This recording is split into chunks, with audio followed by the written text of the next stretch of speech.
I really should say thank you to an artificial human pill.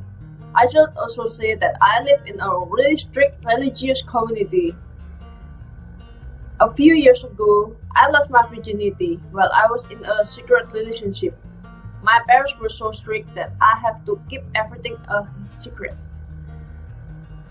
I thought that one day me and my boyfriend will get married so I don't have to keep everything hidden.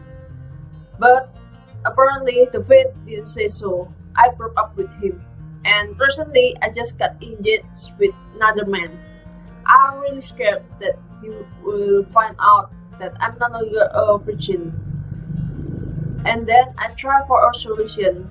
And then I found an artificial human pill. I used artificial human pill in my wedding day, and human pill really saved my life.